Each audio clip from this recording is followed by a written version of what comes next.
big time matchup ang magaganap sa laro ng Yokohama Beacor at ng Toyama Grouses dahil na rin sa maghaharap ang dalawang Gilas players bigs na sina Kai Sotto at Eiji Edo. Bihirang-bihirang pagkakataon na mangyari ang matchup na ito at maging ang mga Japanese basketball fans ay inaabangan nga rin nila ang larong ito. Karamihan sa atin ay Twin Towers ang tawag natin sa kanilang dalawa at naging solid ang kanilang laro sa Batang Gilas noon at dito sila unang nakilala bilang Gilas Twin Towers. Update tayo bago ang laro ng Yokohama Beacor na kinabibilangan ni Kai Sotto at ng Toyama Grouses na kinabibilangan naman ni Eiji Edo. Lumipad pa nga papuntang Japan ang strength and conditioning trainer ni Kai Sotto. Ibig sabihin nito na talagang sinusunod nila ang kanilang plano na nauna na ngang nasabi ni Tony Ronzon na kabilang sa agency ng Team Waz. Magpapalakas si Kai at konting dagdag sa kanyang timbang bago ang NBA Summer League at kasabay pa nga nito ang magandang resulta na kanyang nagagawa sa Japan B1B League. Performance ni Kai Sotto nagkakaroon ng consistency at mahirap gawin ang bagay na ito. Sunod-sunod na double-double performance at para makapag-perform ka ng ganito ay kailangan ng disiplina sa ensayo at pahinga. Dapat balanse. Kaya naman talagang tinututukan rin ng kanyang strength and conditioning trainer itong si Kaiju dahil gusto ng mga Yokohama Beacor fans ang laro ni Kai at ito ang bunga ng kanyang ensayo at training. Ayaw natin na bumaba ang intensity ng laro ni Kaiju at para nga manatili ang ganitong klase ng intensity ay kailangan ng disiplina sa ensayo at balancing pahinga. Inaabangan nga rin ang laro ng Yokohama Beacor at ng Toyama Grouses dahil dalawang Gilas bigs ang maglalaban para sa kanilang team dito sa Japan B1B League. Bihira nga na mangyari ang bagay na ito at dalawang Gilas bigs ang magbabanggaan mahigit nga sa 4 na buwan. Nanawala itong si Eiji Edo sa hardcourt pero dahil sa mahabang pahinga nito ay asahan nga rin natin na hindi ito bibiglain ng Toyama Grouses dahil mahalaga itong si Eiji Edo para sa mga Filipino basketball fans at kakailanganin siya sa Olympic qualifiers kasama itong si Kai Sotto. Pwedeng hindi mabigyan si Eiji Edo ng mahabang playing time at pwede rin na hindi na nga muna ito paglalaroin ng Toyama Grouses at para sa atin kung injured pa nga at hindi pa talaga nakaka-recover si Eiji Edo ay mas mabuti na hindi na muna ito maglaro dahil ang tinitignan na natin dito bilang isang Gilas fan ay ang Olympic qualifiers na kung saan mas kakailanganin natin ng healthy at nasa 100%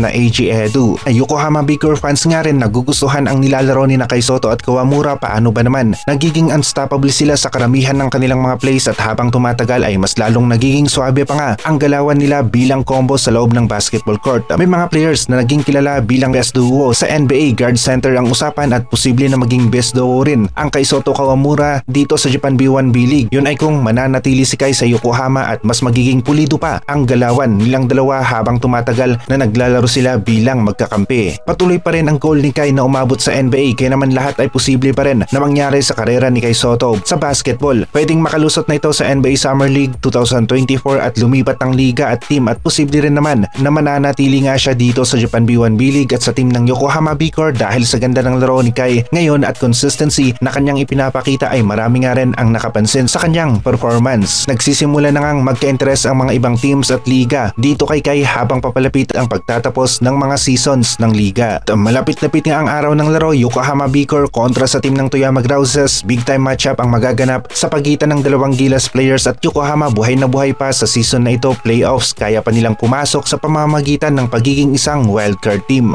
Magiging abala nga rin ang team ng Yokohama bago matapos ang buwan ng Marso dahil na rin sa sunod-sunod ang laro nila at hinahabol nila ang wildcard spot na posible rin naman talaga na kanilang makuha kapag nagpatuloy ang intensity ng laro ng Yokohama na kayang magpatumba ng Chiba Jets, Kawasaki Brave Thunders at iba pang malalakas na teams ay makakapasok na talaga ang Yokohama sa next round. Ang maganda dito, patuloy ang Yokohama sa ensayo at conditioning, winning intensity na laruan gusto nilang mapanatili dahil alam nga nila na hindi pa tapos ang 2024 season para sa kanila. May pag-asa pa sila para sa next round. Meron pang 18 games ang Yokohama at mahaba-haba pa ang season na ito para sa kanila. Kung maipanalo ng Yokohama ang 15 games out of 18 games ay malaki-laki ang pag-asa na sila pa nga ang mapunta sa top 1 at top 2 ng wildcard.